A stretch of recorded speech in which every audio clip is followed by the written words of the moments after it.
نمایندگان حکومت جمهوری، کمیته المپی و فدراسیون فوتبال در جنبسط مسابقه همه را تبریک و مبارکباد گفتند.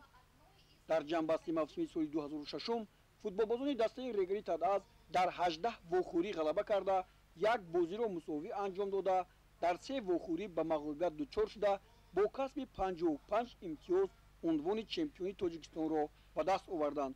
در تاریخ دسته رگری تداز این مرتبه پنجم است. امسال فوتبالبازان این دسته جام تاجیکستان را نیز صاحب شدند. رگری تداز در چمپیونات مملکت به دروازه حریفان از همه بیشتر گل زده است که آن 65 عدد را تشکیل می‌دهد. دسته خیمه شهر دوشنبه که در چمپیونات مملکت بین دسته‌های لیگ عالی بار اول شرکت ورزید به گرفتن مقام دوم افتخاری نایل شد. با فوتبالبازان این دسته برای عنوان چمپیونی را به دست آوردن تنها یک خال نرسید. خیمه در دوام چمپیونات در 17 بازی غلبه کرده 3 واخوری را مساوی انجام داد و در 2 بازی شهادی باخت را چشید. دسته از دروازه خود همگی 15 توپ گذرانیده است که این نشاندهی بهترین میباشد. فوتبالبازان این دسته با مدال‌های نقرگی چمپیونات مملکت سرفراز گردانیده شدند. چمپیون سالی گذشته وخش قرغون‌تپه امسال با گرفتن مقام سوم قناعت حاصل کرد. فوتبالبازان این دسته در سال 2006 در بازی‌های جام پرزیدنت کنفدراسیون فوتبال آسیا اشتراک کرده در جنبست صاحب جای دوم شدند. با آنها مدال‌های برنجی چمپیونات سپرده شد. در موسم فوتبال سال 2006 بازیگران بهترین سال نیز اعلان گردیدند. خورشید محمودوف نیم حمایتگری دسته رگری تداز عضو دسته منتخب جمهوری سال دوم است که با گرفتن عنوان بازیگری بهترین موسم شرفیاب می‌گردد. دروازه‌بان بهترین نماینده دسته وخش قرغون‌تپه و کاپیتان دسته ملی مملکت اسدالدین حبیب‌اللهیف پذیرفته شد. جمالدین اویف چون محافظتگری بهترین، نومان حکیموف چون حمله‌گری بهترین معرفی شدند.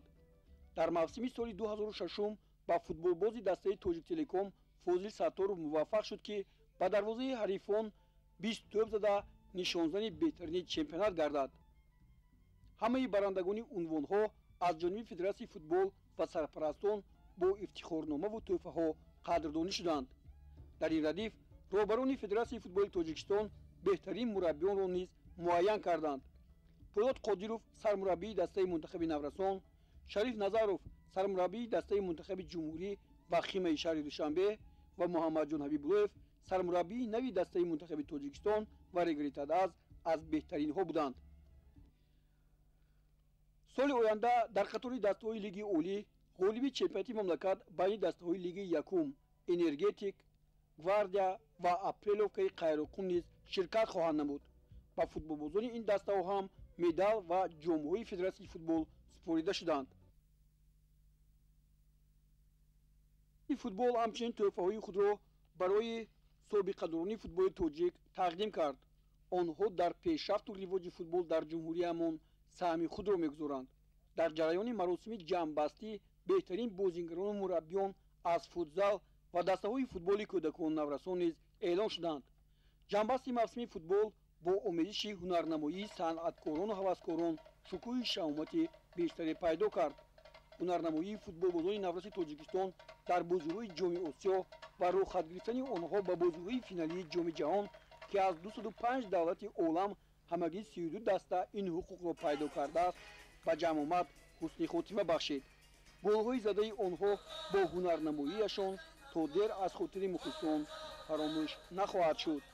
مراسم جنبست موسمی فوتبال در سال 2006 هم به همتا بود.